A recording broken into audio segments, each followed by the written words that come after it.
It's my pleasure to welcome you to a When we get on stage, it's switch you on stage. in the making. If you have made it to the illustrious and prestigious seventh floor, that means you're in the right place to be. My name is LaRue Zumillos Kafoy. I'm an associate professor over in the Department of Applied Statistics, Social Science, and Humanities, and I have the pleasure and the honor of being the co-coordinator of the Race and Public Space Working Group, which is a part of the Institute for Public Knowledge. We are co-sponsors today with NYU Journalism. And I'm excited for today's conversation today between two giants of what I'll call new media in journalism. That, of course, is none other than George Pontius Lee. Woo! Woo! Yes. I didn't know that. Didn't know that. That's what. And our own Dr. Chinjarai Kumanika. And they have tremendous resumes, and I would not be able to share them, but they have an effort I don't need that anyway. doctoral candidate. I'm Monty Wilson, who is a coordinator for the Race and Public Space Working Group, who's going to give you a little bit of a piece around their background, and then we'll get to the show. Woo! Woo! There you go. There you go, brother. So George Pontius Lee is a prominent orator, innovator, educator, and influential content creator.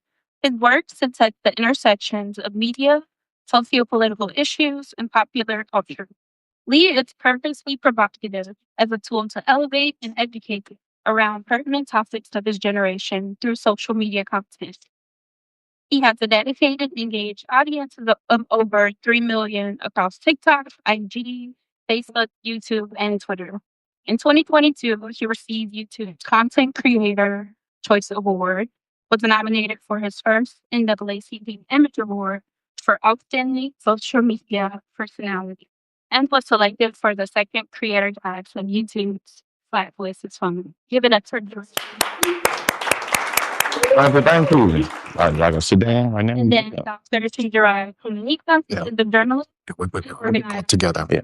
nonfiction, audio journalism, and podcasting at NYU University, New York University. He is the creator and host of the podcast Empire City, an 8-part narrative series investigating the complicated and largely invisible history of the New York Police Department. He has written in scholarly venues such as popular music and society and popular communication, as well as public venues such as The Intercept, Transform, and our Things Code Switch, All Things Considered, and Visibilia and Vice. So welcome our two speakers for today.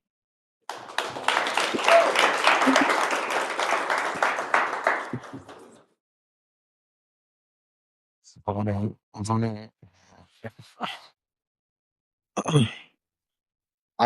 right. What's going on, y'all? How y'all doing? Doing good. Yeah.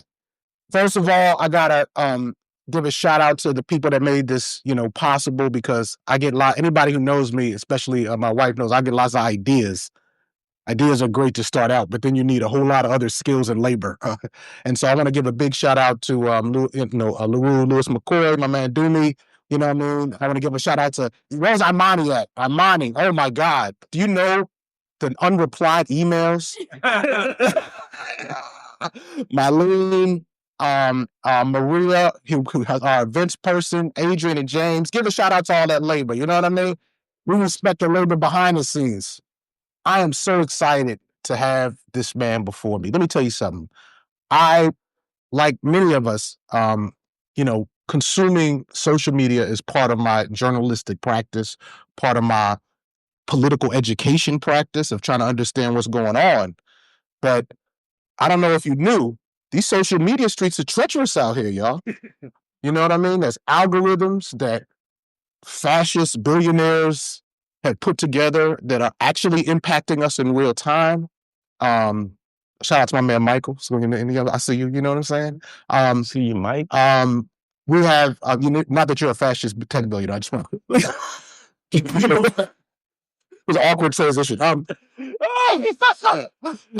just am like, and when I came, just from, and so I think the critical task before us is complicated, right? We want to reach people. We want to unleash the power of these platforms to be able to reach people. And yet there's just numerous pitfalls in terms of misinformation, in terms of debate and a lot of foolishness, or what I just heard a family member referred to basically as a whole lot of monkey shit. And one of the best people I've seen in navigating that is this man right here, George Conscious Lee. I've been consuming and learning from his posts. He's hitting all kinds of different audiences who are rightfully skeptical of mainstream media, and he just does it with a level of brilliance. So we're going to talk for a little while about how he formed his skill in this regard. I want to talk about, because in a way, I just want to be clear. I think the lessons that George has to teach us are for journalists first and foremost, right? In terms of how do you engage with content, how do you find ways to engage things that deal with what has to be done, but that are still factual, but that cut through. I think for just people who are doing various forms of political education or organizing, because as we know right now, we are under what I would say is a real expression of fascism right now, and that requires us to engage in certain ways in political education. So I think there's real lessons for how to do that, because that's a tricky task. And then there's just, sort of like the rest of us who are, trying to have a conversation with our families over the Thanksgiving Day table and trying to understand, about what's real and what's not. And I think George's work has lessons for all that. So we're going to get into that, how he formed, and then we're going to go into some examples. I'm going to delve into some specific examples of his social media, and then we're going to open it up for Q&A. So get your questions ready, and I want to try to get out of here on time. Before we get started, George, anything you want to say? I'm assuming everybody here look familiar. Y'all know when I get a little passionate, sometimes that Southern drawl goes into a little bit vanity. I say that to say I come with all love, and I talking to him, he will wake me up. I know if he don't say something, and I'm gonna be like, ugh. So this is y'all disclaimer. This is your warning. I will turn up a little. We did. Well, yeah, I mean, we're here at the Arthur L. Carter Journalistic Institute, but I think I speak for everybody who's serious about journalism, saying we want to get to the substance. We don't want the way someone speaks or the way we're talking or the fact that we have passion to get in the way of the work that has to be done, right? So let's start out with how you kind of came to the position that you did, and how you sort of, both I'm interested in just, aspects of your biography, like where do you come from, right? Because we got to know you via the algorithm, sort of already fully formed. How did you form? You know what I mean? Yeah. Also, how did you learn the skills that we see you displaying? Man, I'm from Bryan, College Station, Texas.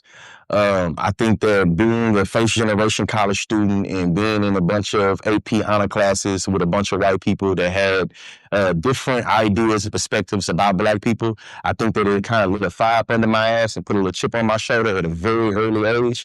Because I wasn't able to say what I mean and mean what I say and articulate myself the way that my colleagues, my classmates could, I already felt but I had to kind of prove myself and prove that I was worthy in terms of being in certain spaces and places. I think before I got into college, before I walked onto the debate team, I felt like I already was counted out by the world in different ways. Later, I learned that I'm ADHD, bipolar. So I'm sure the symptoms and masking and feeling unseen and feeling misunderstood or not being seen at all, I think all that played into it and made it where I'm willing to defend myself or defend my point by any means necessary, because you're not going to be able to use your misunderstanding of something I do to legitimize what I'm doing. So I feel like that gave it into it. And I feel like the thing that changed my whole trajectory in my life is walking on to the University of Oklahoma policy debate team.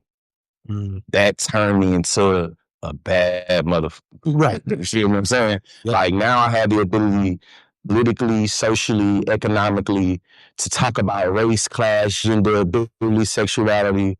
We got to talk about domestic issues, international issues. Shit don't even matter. You know what I'm saying? Like I have a little bit of knowledge on all these things, and I think that college policy debate really showed me a lot of tools that I use that allow for me to be the accomplished thing that I am right now when it comes to being a researcher, when it comes to being able to think on my toes, when it comes to being intersectional, when it comes to thinking about American imperialism and anti-blackness and misogyny and patriarchy, all this stuff I was exposed to in being a debater. And because I feel like I was a first-generation college student, I took on to theory and academia in a different way than everybody around me. So the way that the word spoke to me, it didn't speak to my classmates like that. So I think because I came from a very raw, organic perspective on really everything, it made it where even in the debate community, the way I made the argument and the way that I respond to the argument was so different than everybody else that it made it where I was able to stand out. And I think because Georgetown, I'm talking right here,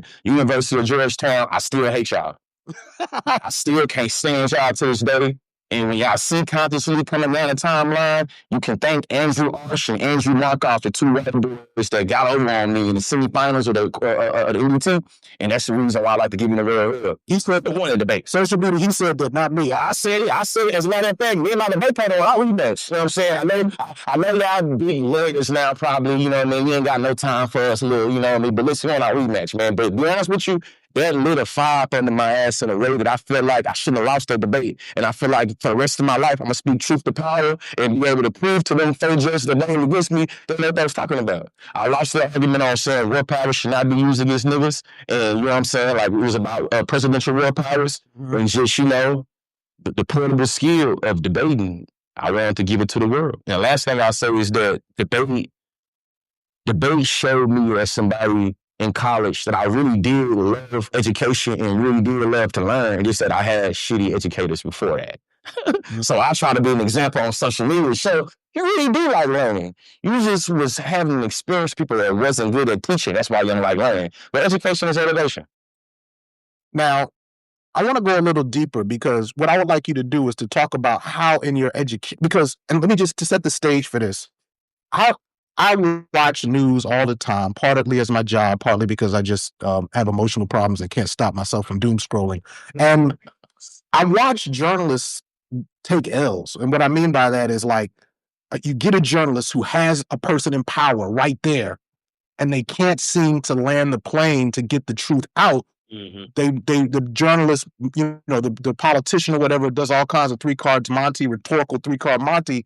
And I just watch it happen over and over again.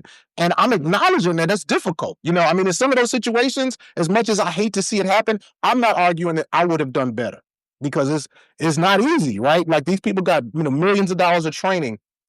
So that's the stage and context, right? And I think all the journalists here who are learning how to do their stories, who are learning how to do research, who are sometimes in those situations, it's actually not that hard to wind up with a local politician in New York, for example, or, you know,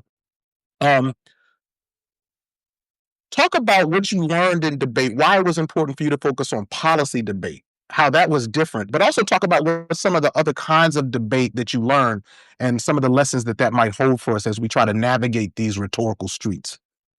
If I'm being real, I ain't even know about the other forms of debate before I walked on to the policy debate team. When I walked on to the policy debate team, that's when I learned about parliamentary debate, Lincoln Douglas debate, public forum debate, mock trial debate, UN debate. All these are different forms of debate that kind of prioritize a different skill or a different perspective. Policy debate is centered around the policymaking process and centered around domestic, international things that pertains to policy making. So I'm thinking about all of the political, social, economic ways that policy is curated and that it impacts people's real lived experiences, but also thinking about the values, the philosophy, the ethics, you feel me, that infuse the policy. And that's when we start having this kind of ideological civil war within debate about whether we should be engaged in debate the way that the founders of debate want us to do, you know, talk about tax cuts and talk about, you know, policy making, just policy making, or if we want to think about the way that ethics infuses policy. And that's kind of where we had our debates at. Because I did this type of debate, I think in social media, I'm already used and battle tested to the different ways that people will either A, try to come for my legitimacy and credibility, or just a lot of underdeveloped, normalized popular ways that folks engage in the conversation, but it's really just normalized bad shitty arguments. You feel me? For instance, I feel like people that's smart, you know, it's more than two genders. But in terms of argumentation, there's been things that's been normalized and status quo. That's what I'm gonna call conversation enders. You know what I'm saying? I say this, you introduce something that's supposed to be ending the conversation and show that what you're talking about is non-debatable and non-negotiable. Because I'm like, hell yeah, it's negotiable, it's debatable. What's up? A lot of folks really get caught, like, during the headlights, you know what I'm saying? So now it makes it where, you know, we got something to stir. And some people have much more at stake when I'm stirring than others. Let's go into an example of something like that. One of the examples that I just want to delve into right away, and then we can come back to how debate helps us to understand this, is something that happened in the media recently. Well, I said something that happened that's being discussed in the media recently, that happened in the real world. 2 National Guard folks were shot. Now, you know, a fairly common way of reporting that is like, we don't really know a lot of details about it. 2 people were shot. I think one of them was killed. Another one maybe is in critical condition. And we found out that the person was Afghani ethnicity. And you know, then what Trump is doing. Or Trump, therefore, is declaring whatever Trump is declaring based on that. And then that's kind of the facts, and we end there. Now, when Conscious Lee sees that piece of media, how does your training, your skill, and your sense of what needs to happen lead to something different? Debate taught me how to control uniqueness, and debate taught me how to always answer the question of uniqueness. I already know what's going to be the knee-jerk reaction to when these, you know what I'm saying, the 2 national guards get killed. I know the knee-jerk reaction. So I'm not really trying to regurgitate just what happened. I'm more concerned and thinking about how does power and how did power bring about this ending result? So when I started listening to this, I'm thinking like, okay, 29-year-old, y'all trying to talk about political accountability in terms of which president can we blame for allowing for this crazy Muslim, because, you know, Islamophobia is like, it's so American that you ain't really been talking about, you know what I'm saying, what's going on in politics, specifically if it has to do with an Arab person, if you ain't engaged in Islamophobia. So, of course, that's a part of it, you feel me? For me, it was like, hey, you say, buddy, 29? Y'all say he came over here, why? Because he was doing something for the United States government and his people was going, okay. The vetting process. The vetting process is they really trying to talk about who should be accountability or the onus be on who let this person in. I feel like telling them, I don't know if this journalist did this purposely, but they accidentally disclosed that the CIA, the federal government, had recruited this gentleman at 2011, 29. So 2011, you know, it's 2025. That's 14 years ago. Damn it, 29 minus 14, that's 15 years old. Now this one, the southern, you know what I'm saying, excuse my French, this one, the southern movie start coming at him. You know what I'm saying? Like, hold on. So the Black Panther Party was considered one of the domestic threats because of the way they were recruiting children. Okay, I'm a millennial. Show of hands, who remember the Invisible Children documentary, Joseph Kony? Y'all remember that? No? Check it out, definitely. Yeah. The thing in this documentary is that we're signaling that we should not exploit children to be soldiers because we should not expose them to violence at such a young age. Here should we put a gun in their hand? Okay? Bloods and the Crips and the GDs. We say they bad because they put guns in 15-year-old black boys' hands to get them to kill people, right? This everything that the American government has told me. But the CIA can recruit a 15-year-old, and as long as it's for American imperialism, that shit cool? You infiltrated the entire Black Panther Party for doing this. Hey, right now, I said, like Kupio, how much is Hamas talked about specifically when it comes to bringing children? That's me. I know we're speaking truth to power. I know, listen. Children. So the United States federal government engages in the exact same strategies that has justified us going to intervene.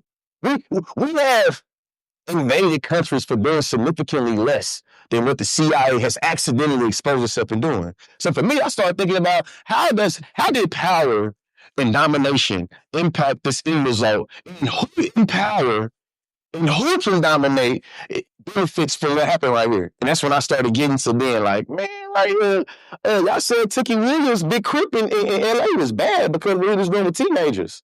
But the CIA can go find a little 15-year-old, recruit them and have them doing a whole bunch of ungodly things for their own people. Yeah. Organize into one of these what's called death squads. Not only death squad, to me, it was just simply with, so we have international experts that talk specifically to the experiences of this group, that talk about them being a death squad. And then start talking about the things that was extra legal, you know what I'm saying, that this person was doing, carrying out in the name of American imperialism. So talking about, who let them in here, I'm already past that thinking like, man, technically what I know about American imperialism is that everything we are experiencing domestically is what we've been doing and we can have it on internationally. I heard somebody say it like this: fascism is just imperialism turned on the inside. So shit, for me, I'm thinking like, okay, this is obviously a manifestation of fascism and how it's going down here. This is a response to it. How do we get here? And that's when I got to 2011, like, this man 15, I started thinking like, 2011, shit, I'm 34. I wasn't that old then. I was very impressionable then. I seen a study today that showed that some scientists want to say that the adolescent stage doesn't end to 32. You were 15. You're 29 right now. So, all right. So thank you for that. I appreciate that. And I think that's an example of how you're seeing something in the news and identifying what you think is important that allows you to have a kind of a unique take on it, a unique contribution. You know what I mean? I don't even want to just say a unique angle because it can sound so exploitative. You're saying, how can I really contribute the critical intervention that's needed here, right? Yeah, they can go to CNN and hear other stuff. But now you're on social media. There's a lot of pitfalls. It's like you're seeing this.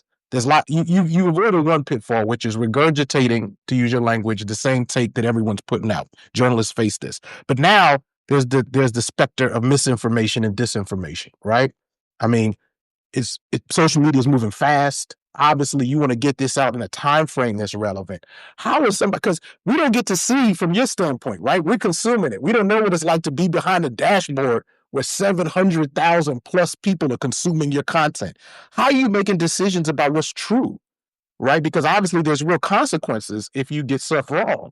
So how do you verify? Because that's something that we share as journalists. We have to verify things in an age of AI, in an age of speed. So what can you teach us about that particular, how you approach that, or what influencers could teach journalists about how to navigate that? I'll say three things. The first is my portable skill in debate. I learned between distinctions between what is important and what is necessary. It's a lot of stuff that happens on the internet. It's important, but it's not necessary for you to engage. For me as a content creator, as an influencer, I have to make a distinction off top. It can be important to me, but it ain't necessary for me, my black ass, talk about it. You know what I'm saying? Make the distinction. The second thing I can say is that I need at least two sources, and I got to be able to defend them. And not just against like the most, ill-informed person I can find on the internet. When I'm talking about Andrew Arsham Markov, respect those brothers, definitely. The two white men, but I'm thinking, could I defend this source against these two brothers in Georgetown? If I can, I'm not using that shit. Point blank period. Because wait a minute, let's slow down for a minute. So you're saying in the debate, they will come for your sources. Yes. Say more. In debate, we got different ways of being able to quantify a source and being able to quantify truth. And legitimacy of your source is obviously a part of that. There are certain times that people can try to negotiate the legitimacy of a source. It don't mean it ain't bad. It don't mean it's illegitimate. I feel defended. I can defend this one. There's certain times where it's like, I got three sources. Y'all all quoting the same thing. It's three of them though, but it's quoting the same thing. I can't really defend this in a debate against somebody I would consider a good debater. So I don't talk about the story, or I figure out a different angle to talk about it. Because in a way, we call that provenance. Like in a way, you're saying it's really the same source. Same source, man. And to be honest with you, I've had that happen to me before. Right now, I experienced some backlash. Somebody lied on me and said that I was saying Never Kamala and Jill Stein because they knew that I was critical about genocide.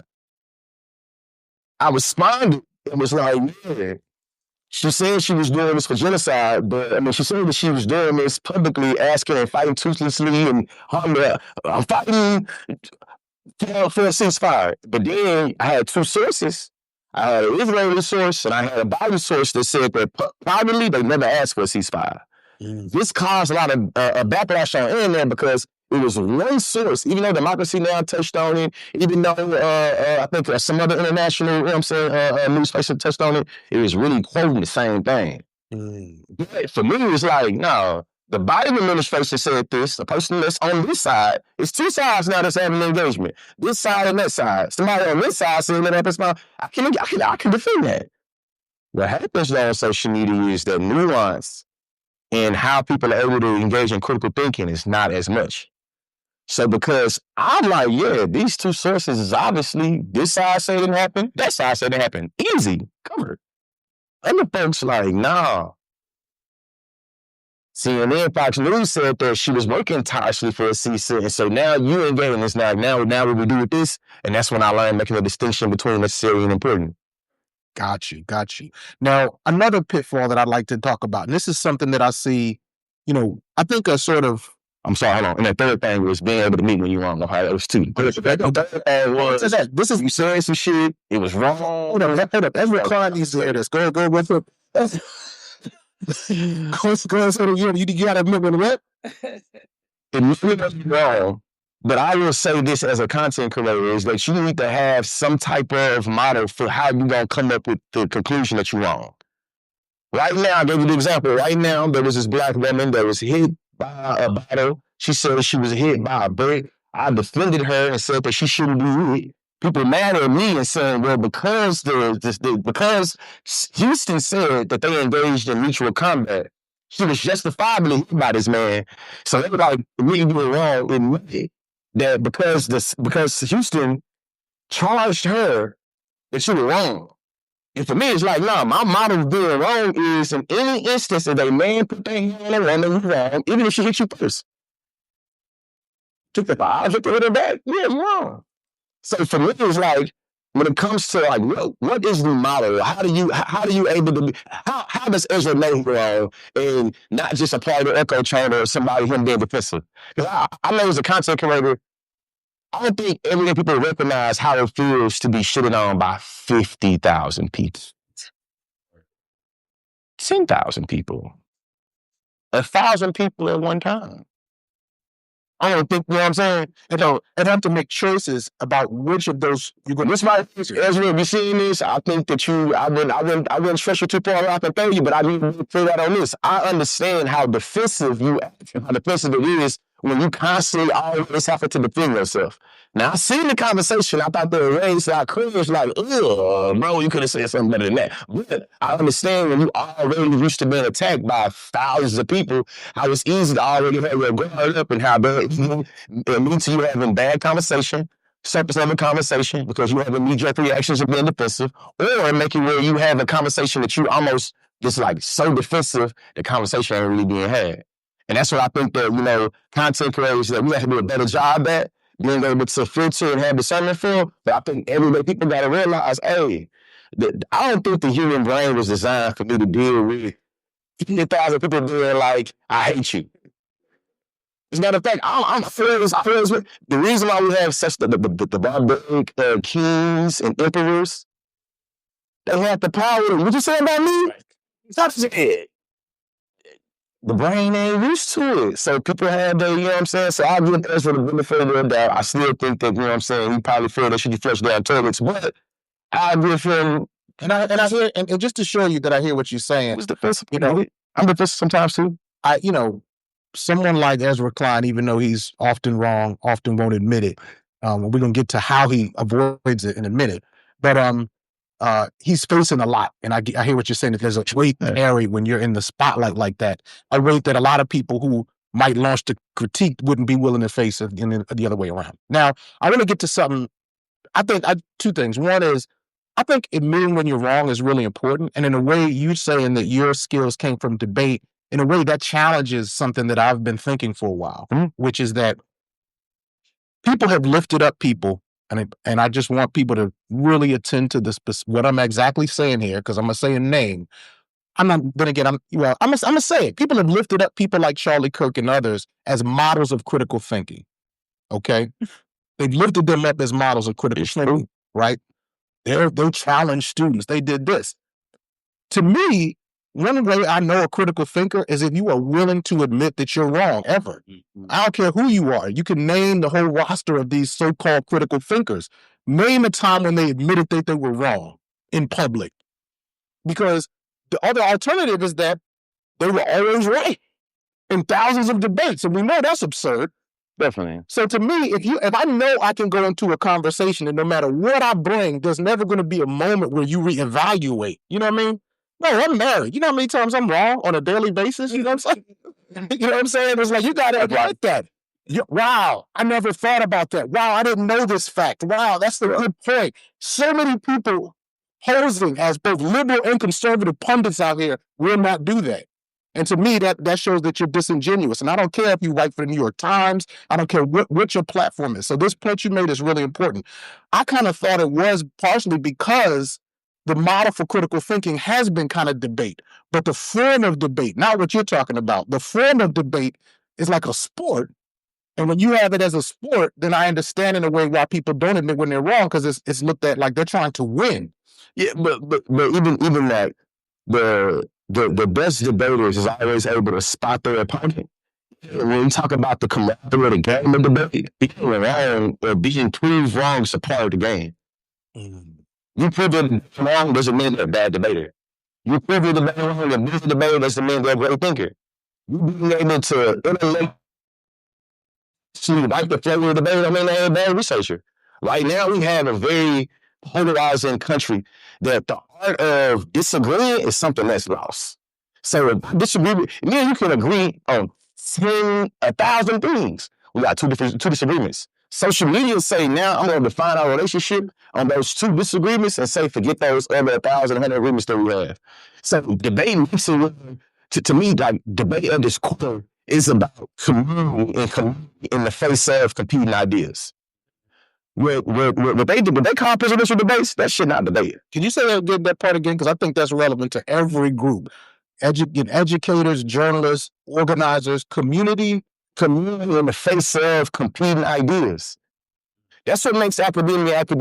That's what makes the best think tanks the best think tanks. That's what made every revolution. We're talking about the American Revolution or the French Revolution. The competing with ideas in community, that's how we're able to get innovation. That's how we get better products, how we get movements. So there's no way for us to have community if we don't have a way to deal with these competing ideas. Even somebody that comes from the Black rocker tradition. Malcolm X and Martin Luther King and James Baldwin and Thane Lammer, all these people have different interpreting ideas about strategies when it comes to white supremacy. This is what made the tradition. We have a community of competing ideas. You're a Pan-African, you're a Black feminist, you're a Nation of Islam, you believe in civil rights. These are all different competing ideologies or competing theories of a same common goal. You will not have the Black rocker tradition to do this like, you say nonviolence, I say violence, just fuck you in every instance then. It's like we don't have community in the instance. And right now, I say social media does that. We cannot disagree and still have community or still have conversation in the face of disagreement. Disagreement now, I got to draw a line in the sand. I believe Kamala Harris should never, ever be, you know what I'm saying, criticized. You believe she do, even if we both think that she better than Donald Trump. That's the reality that we live in. So now you have individuals that's not even incentivized to come out and express themselves because they have all disagreement. Because disagreement never means you're going to disavow me. Disagreement does not equal disavowment. And right now, that's what happens. And I think that debating gives you the ability to be like, I can lose a debate and be a good debater. I was not undefeated when I debated. I'm telling you about that. My last round, I lost. My last debate round I had, I lost. I should have been a champion, but I was semifinalist, whatever, but I lost it. It would be a fool for me to hedge all my intellect on this lost debate. Because two white boys from Georgetown beat me in the debate. I ain't able to debate them all. And social media make us think like, no, it's all or nothing. One of the ways that various people avoid engaging with areas where they might be wrong. It's one of the areas where I actually think, because, listen, as much as I'm somebody who likes to think critically about dominant systems, in the end, I'm a man of reason. I believe things have to be logical. They have to be. Now, I can look at the violence that has been done with a kind of false reason, you know, in the dialectic of enlightenment. We can nerd about that later. But my point is that at the end of the day, I am a person about reason. Now, one of the things where I see reason gets lost in journalistic processes and public conversation and organizing circles is something called whataboutism. And, you know, in our conversations, you've shown me that there's actually some of your training in social media and in debate has actually given you some ways to deal with. There's actually an antidote to whataboutism, right? Where you make a point, you clearly have sort of demolished the point that this person made or provided evidence that shows the way they're thinking is wrong, and then they're just going to pick up another topic. So what can we learn about how to deal with this whataboutism, which is really becoming almost like a dominant way of thinking? I think about it in two ways, man. When you first get into debate, whether you're a great debater or you figure out what you're going to be, we teach you topicality. We teach you the art of topicality as a debate argument. We teach you the educational benefits of having topicality. If me and you are having an argument about, you know, the immigration system, and you want to talk about, you know, something that has nothing to do with that, I'm going to say either no link or ask you topicality. So for me, in debate, in social media is like, what is the internal link between what I'm saying and what the hell you think is important? The burden on you. What does this have to do with what I'm talking about? The other one is always being able to just bring it back to the center. I make arguments about gender violence being bad. What about it is going to be like, well, what about when she hit him first? It's like, what does this have to do with negating the overall pattern of patriarchal violence? So if you can identify one instance of a woman beating a man, how does this negate this? And I use this over him is that, listen, I can say I only had personal experiences dealing with flamingos. That's my experiences. I ain't never seen no other bird, flamingos. It would be a fool of me to say because I only experienced flamingos, the birds gonna fly, because flamingos can't fly. See what I'm saying? And now I start making distinctions between experience-based and evidence-based. Experience matter, we all enjoy it, we all know quality. I ain't saying it don't matter. But your experiences does not negate a pattern. Does not negate a trend. Does not negate research. Whataboutisms typically try to isolate some individual instance that they believe negates the institution or negates it's like, hold on, individual person. I have made an institutional analysis and you made a whataboutism on an individual level. What is the internal link between what I said and what you saying? And that's what we get to get into. And then the last thing I say is this. Straw man argumentation, even if you don't debate, I like saying like this. You just made a lot of great arguments to points I never made. It's the best way to get it. It's the best way to get it. You just made a bunch of amazing arguments to a point that I didn't make. I ain't even got to engage you on the merit of your argument because as a debater, we talk about time. You feel me? If a 9-minute constructive and a 6-minute rebuttal, in a 6-minute rebuttal, I have to give the judge something to win on or lose on, right?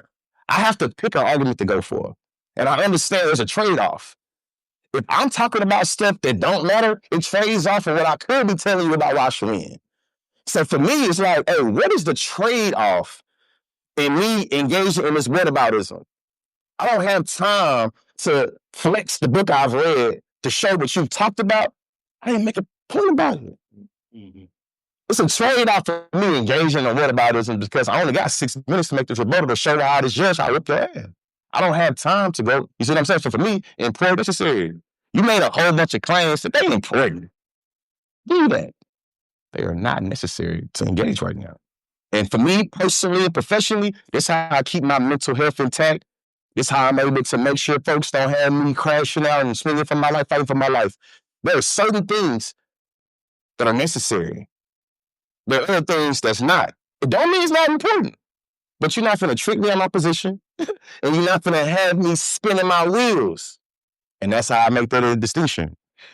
We're going to come back to that part in terms of the sort of self and collective care component of knowing what to engage and what not to, because that's another piece of this. You just gave me an on-ramp to talk a little bit about the way this plays out with police. You know, my friend Alec Karakatsanis wrote an incredible book called Propaganda, and he talks about this. He talks about, you know, the way he talks about the selective curation of anecdote is the name of the chapter in his book. Yeah. And he talks about how, first of all, the whole conversation about public safety, we're not talking about what actually harms people. We're not talking about the dominant forms of theft, which would have to include wage theft. We're not even talking about the dominant forms of crime, because that would have to include the crimes that are committed by, the powerful. So it's the way that, like, you can raise those systemic patterns in the way you're saying, and then someone could go choose an anecdote, that they think contradicts what you're saying, and then somehow the whole conversation follows that. And this is something I see journalists do all the time. One reason to be generous to journalists that I think journalists fall into this is because sometimes when someone's making a very damning or thorough argument that all seems to point in one direction, journalists are in real time grasping for the thing that can show that they're critically thinking. Sometimes they're doing it with their pen. I have to come up with some way to show that I'm pushing back. But what they push back on is not topical. Like you said, you've now lost the thread. You're now raising something that is a minor anecdote to the level of a systemic problem. So, this happens all the time with public safety. And I love the way that you're bringing us some tools to deal with that. I want to shift gears a little bit, and then we're going to start getting your questions ready in terms of Q&A. But I want to, you have experience with a lot of different platforms, right? Like one of the things is, people, we got, again, incredible journalists here in the room who are writing. And of course, we think writing in print is important, even maybe especially in the midst of AI. But you're engaging on Facebook, TikTok, Instagram. You out there on Blue Sky, from what I've seen. You on Threads? Mm-hmm. What can you tell us about the affordances, how you make choices about where to show up, maybe what we need to know about the difference between these platforms and what impact they can have in journalistic work or getting information out? And also maybe the limitations and pitfalls we need to watch out with specific platforms. Each platform got its own ecosystem. I think that what I found is that I cross-post most of my videos.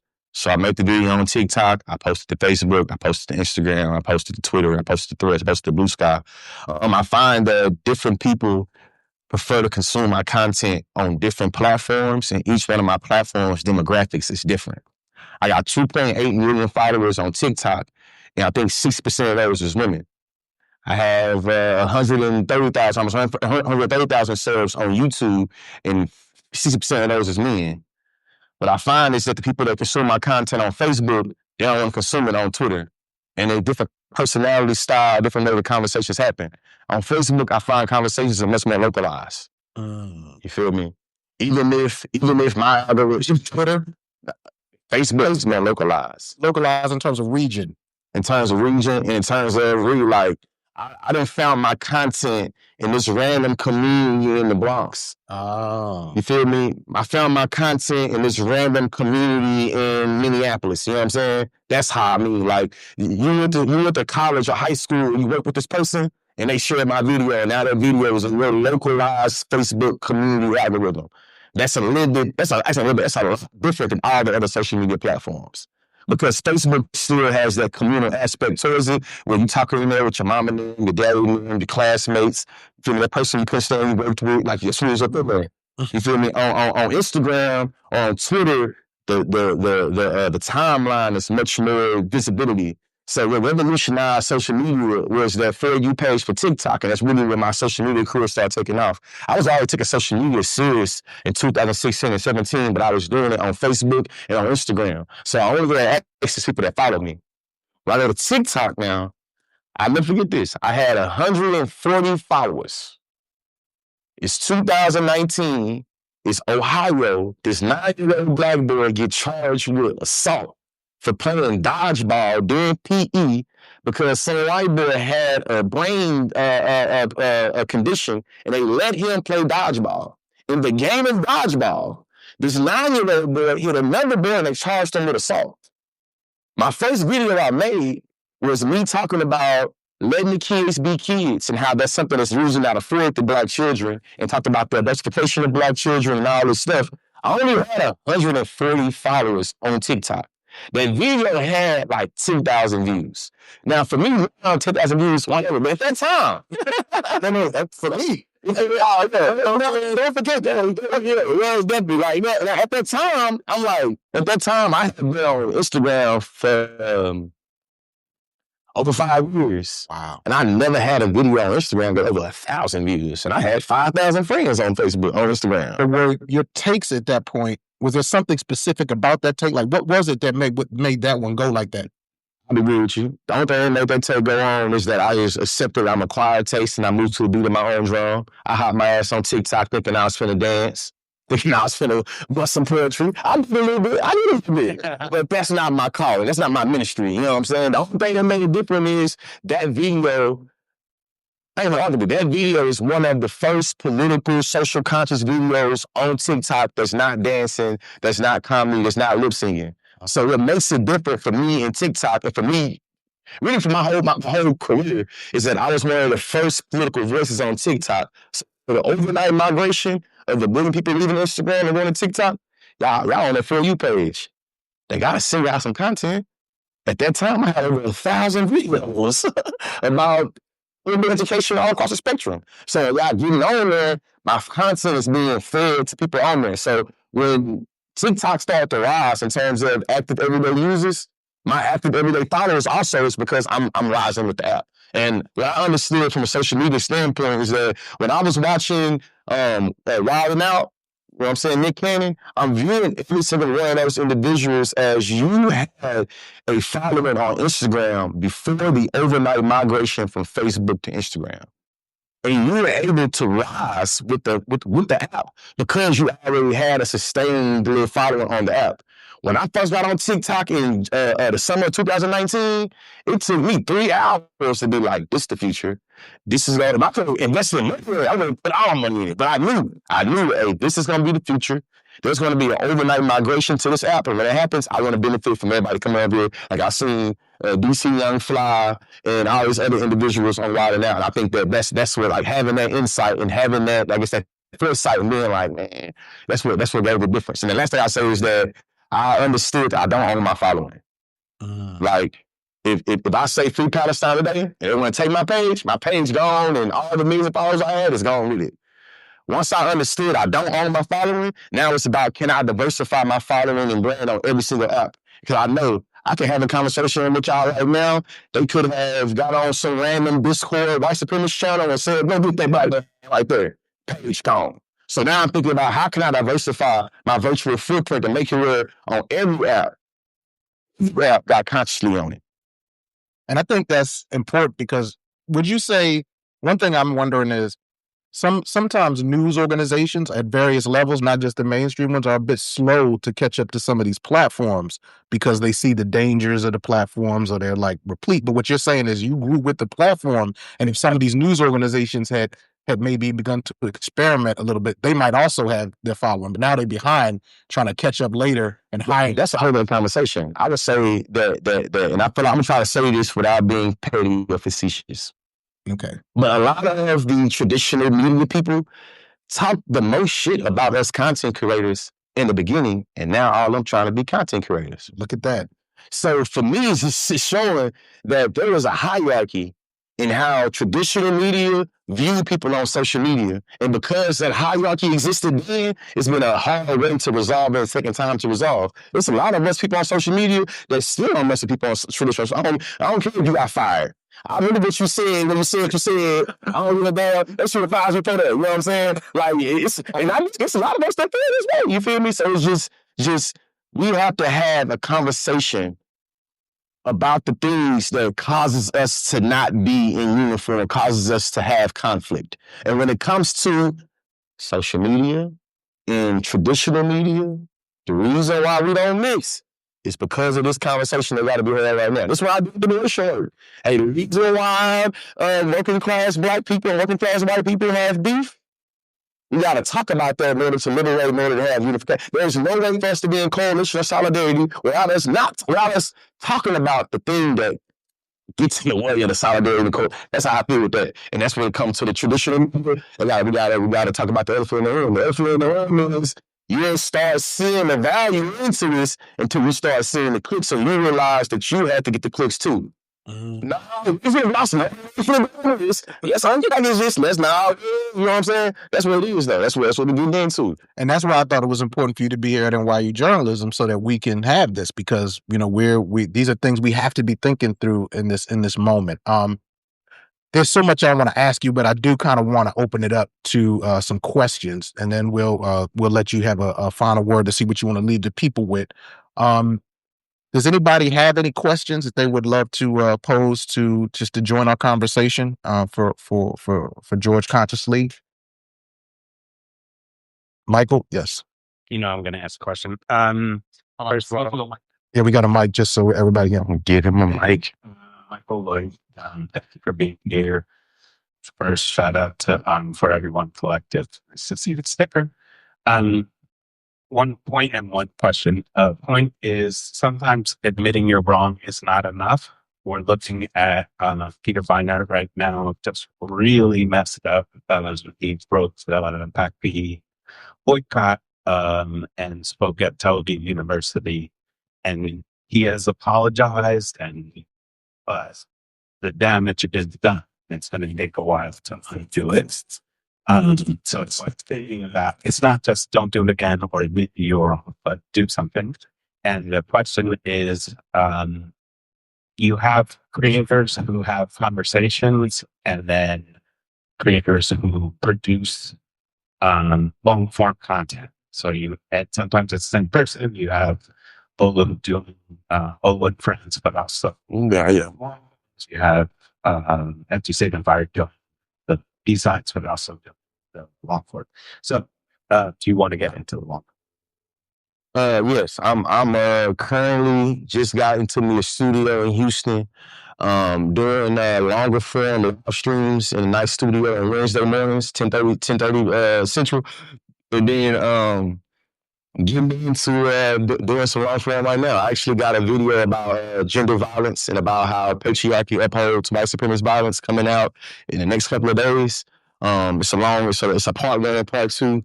Both of the videos, they ain't every signified too. I ain't got that. I ain't there yet. Shout out to Fury. It's a bit like 30 minutes. You know what I mean? I'm used to like 3 minutes or less. So like 30 minutes of me really getting into like the historical context, getting into different policies, getting into different definitions. You know what I'm saying? So it's looking into it, leaning into it. Shout out to you for that. All that is interested.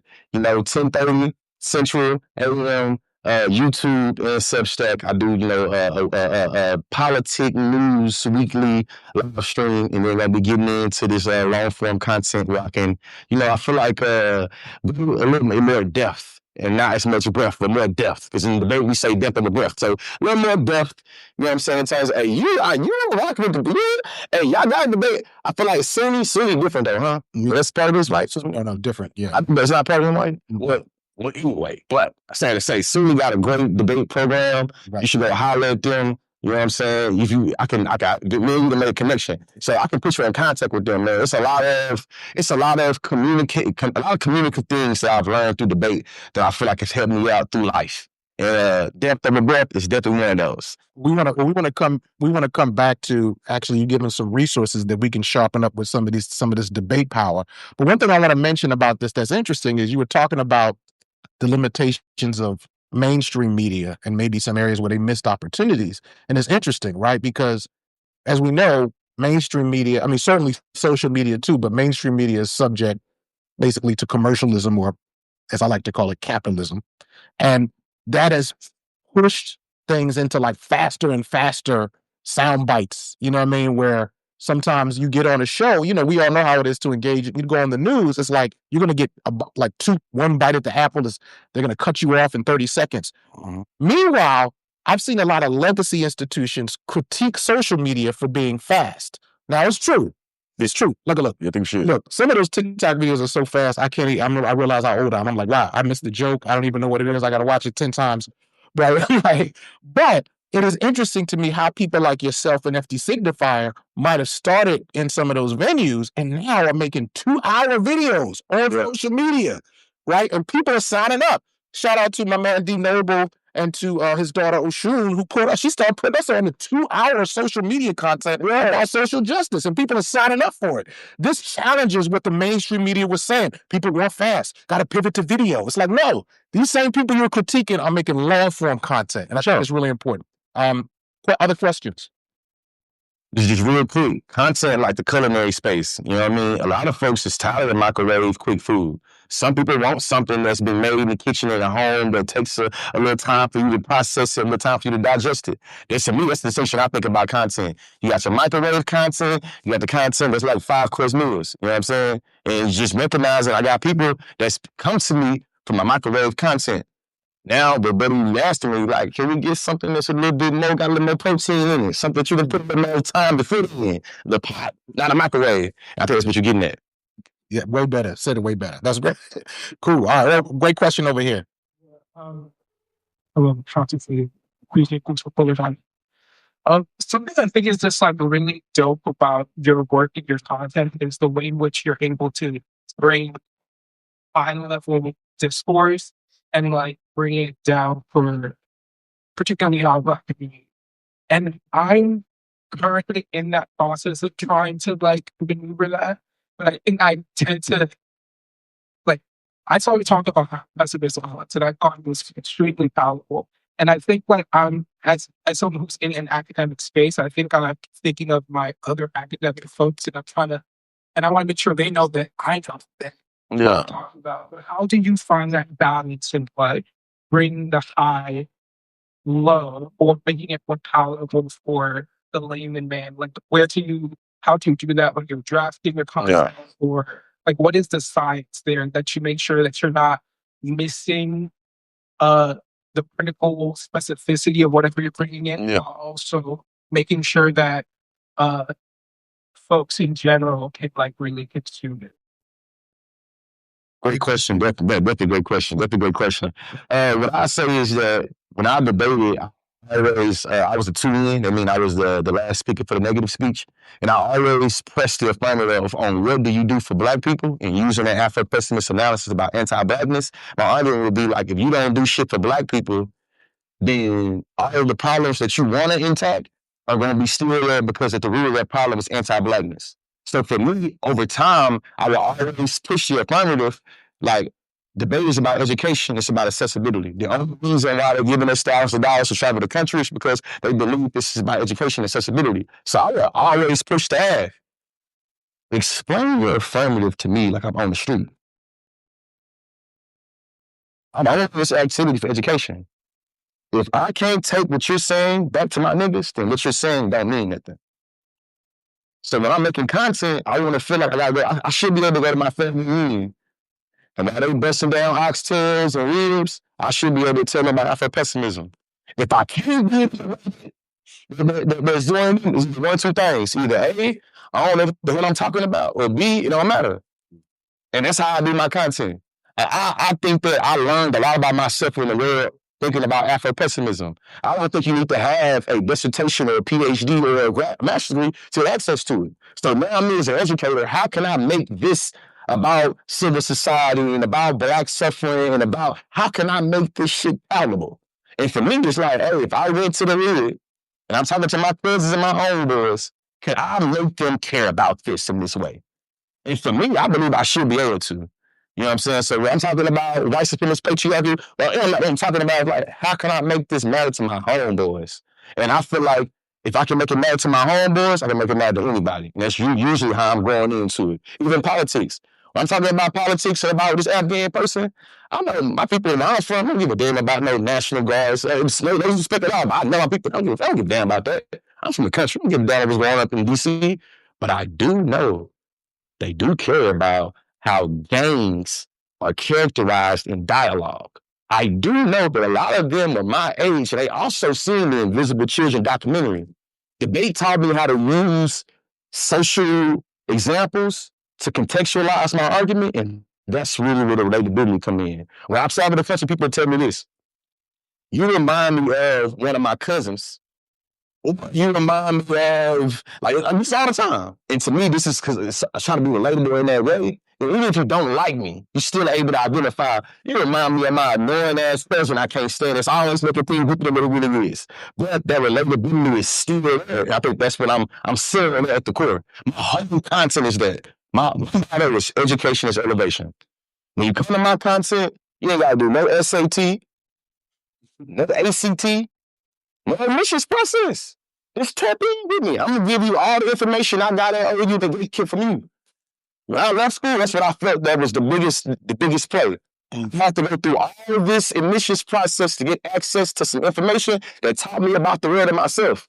That's bad to me. That's gatekeeping. So how can I make you ready? None of my people got to go to that school. I'm going to give it to you. You should be able to, first of all, tap into you and whatever you have learned the value in this school, we should be able to give it to you. And then I go to the gen eds. We should be able to give it to them. That's how I feel. Like, you feel me? My portable skills, my survival tactics, like I should be able to give this to you like it is raw. I believe pessimism has value as an analysis, as an analytical frame. I'm definitely gonna, hey, listen, while you pass this blunt or you pass this beer, let me tell you about Dr. Frank Wooderson and Dr. City Hardman. Shit. Are you ready for Jehovah's return? They do all the time. I come from a Southern Baptist background. They believe that Jesus Christ is the so shit. After being to bring the Cortez spellers. You think I'm going spillers then? I'm not. You know, but that's the ridiculous. Sadia Hardman, Cortez spillers. Yeah. Like, what is Afro-pessimism? Very much. Afro-pessimism, There's injection. Fred Moten. Now, when you read them, some of those you won't understand, and then you go to Conscious Lee, and he'll break it down for you. Yeah. Hell yeah, I got you. Let's take maybe two more questions. I'm sorry for being long-winded. Blame him. No, two more. Blame him. And actually, I'm going to take them. Yeah, we'll take them one at a time. Go ahead. Oh, I'm sorry. Yeah, Imani. No, let's respect Imani. We got to respect Imani's authority. Yes, go ahead. Thank you very much. I thoroughly enjoyed this conversation. Thanks to Dr. Prof. Lewis for inviting me as well. I'm a visiting scholar here.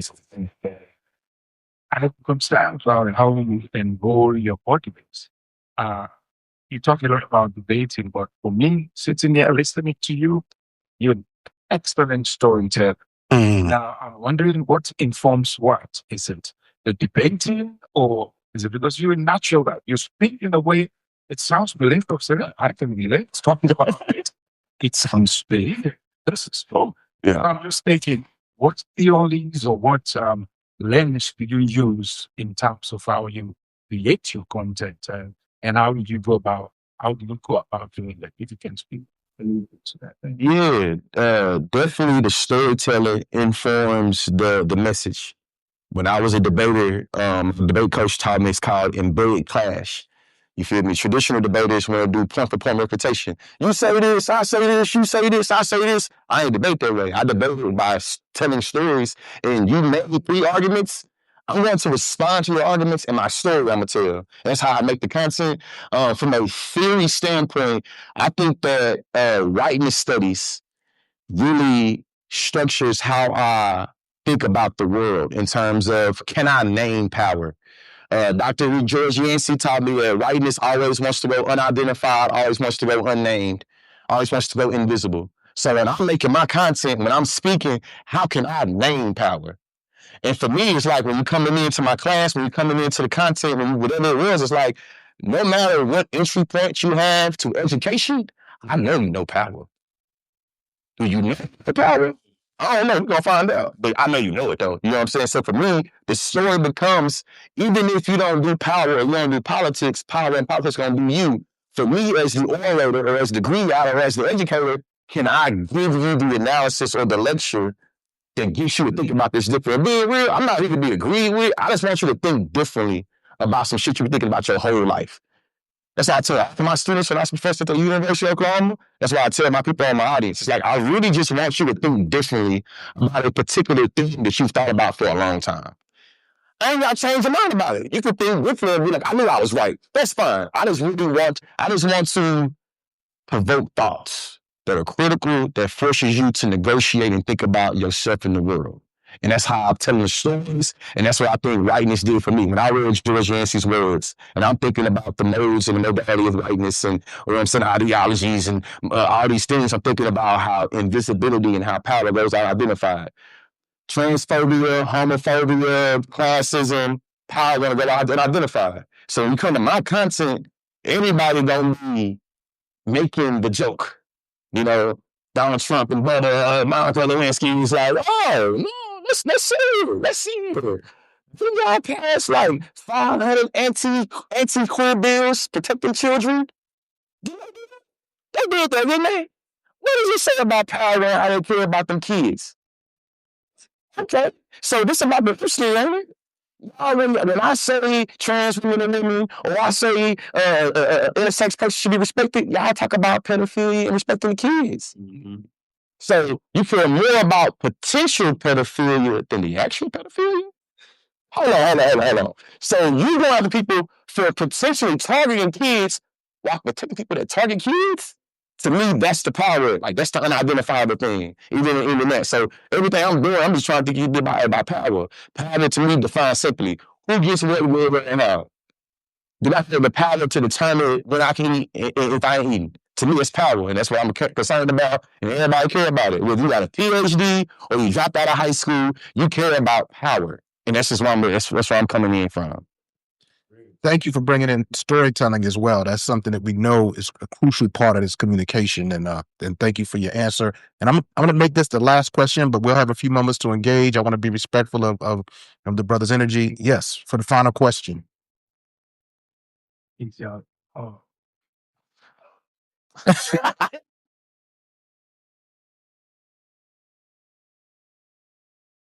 I told my brother, dude, a real debate is a cycle of what I be.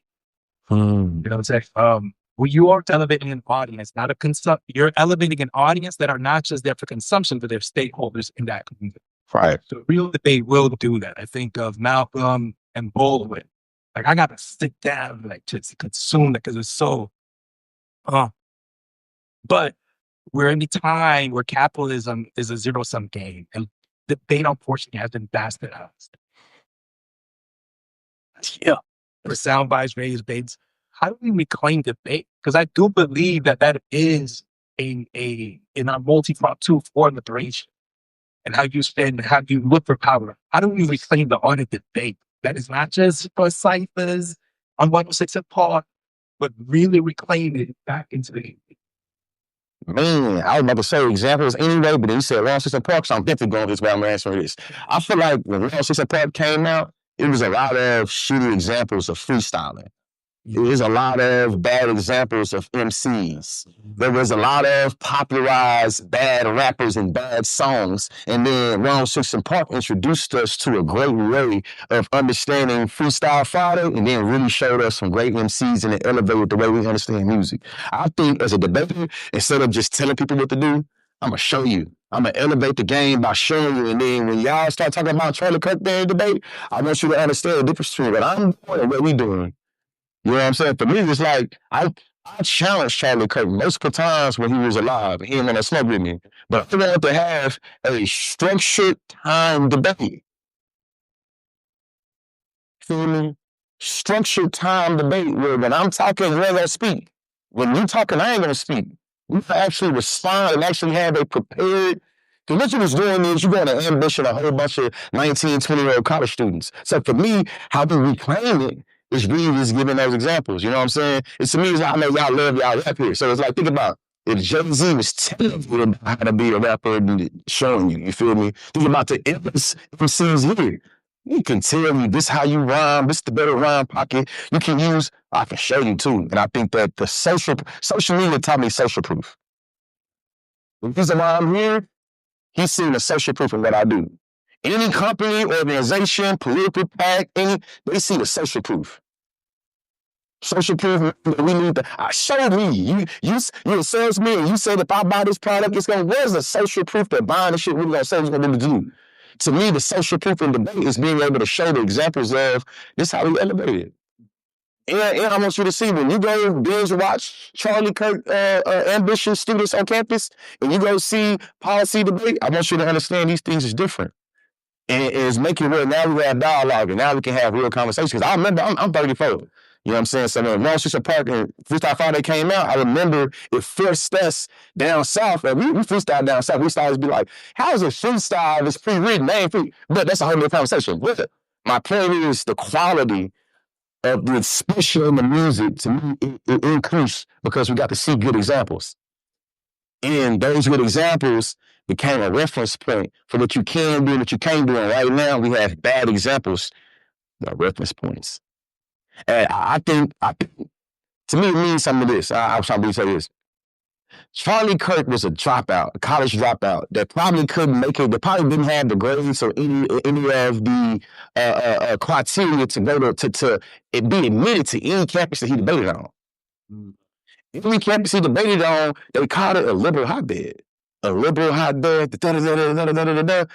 Every campus that he debated on, I can go to their debate department and find they worst debater. And I got my money with dog while Charlie Kirk. As a matter of fact, I made a long video. I made it last, you know what I'm saying, a few weeks ago. I made it in April. It's I made it in April. April is the national debate tournament. It's like March Madness. You feel me, for college policy debate. I'm there, I'm interviewing them. I asked them. So if Ben Shapiro or Charlie Kirk came here, y'all think he would have a chance? And one of them said, like, I don't think they'll be able to deal with the worst debater here. And I think that's because of point-for-point reputation and the distinction between repeating speaking points and developing arguments. Argument development, speaking points, not the same thing. And when you debate, you find out real quickly that you can regurgitate and repeat what you just said, but you're not really furthering you're not giving me nothing. And that's what I think he was good at doing. He was good at regurgitating speaking points that in debate we call them debate stoppers, or we call them like you're trying to position something as being non-negotiable or non-debatable in a debate where you think that you are. That's not no. I'm babbling now, but yeah. No, we appreciate that. Well, I think that's a beautiful note to end on. We're going to share some more resources, and I encourage you to, come and talk about how we can do this. But everybody, please, let's give a warm round of love and respect. Oh, well, that's up. Constance Lee, come and bless us with that. Shout out to the followers and the people who shout out to everybody else. And we thank y'all, to NYU Journalism again. Imani, Dumi, Maria, Adrian, all the people Mylene, all the people that did this. We appreciate y'all, and we'll be back for more. You know what I'm saying? More unruly conversations. Oh, man, thank you. Go enjoy some more, whatever's left of the hors d'oeuvres. Get you a seltzer water. Oh, yeah, I've never been to a place and they had sushi for these. That was a new. I said, I ain't doing good everywhere. Shout out to Maria Roberts. Shout out to them. Like, they got sushi. Thank you, sir. What's going on, man? Yeah, much respect, man. Cool. All right. Yeah, man. I know I got a little carried away. All right. Hey, how you doing? I'll be right back. Thanks, 2K. We got 2K. Hope y'all enjoyed. All right. Got 2K.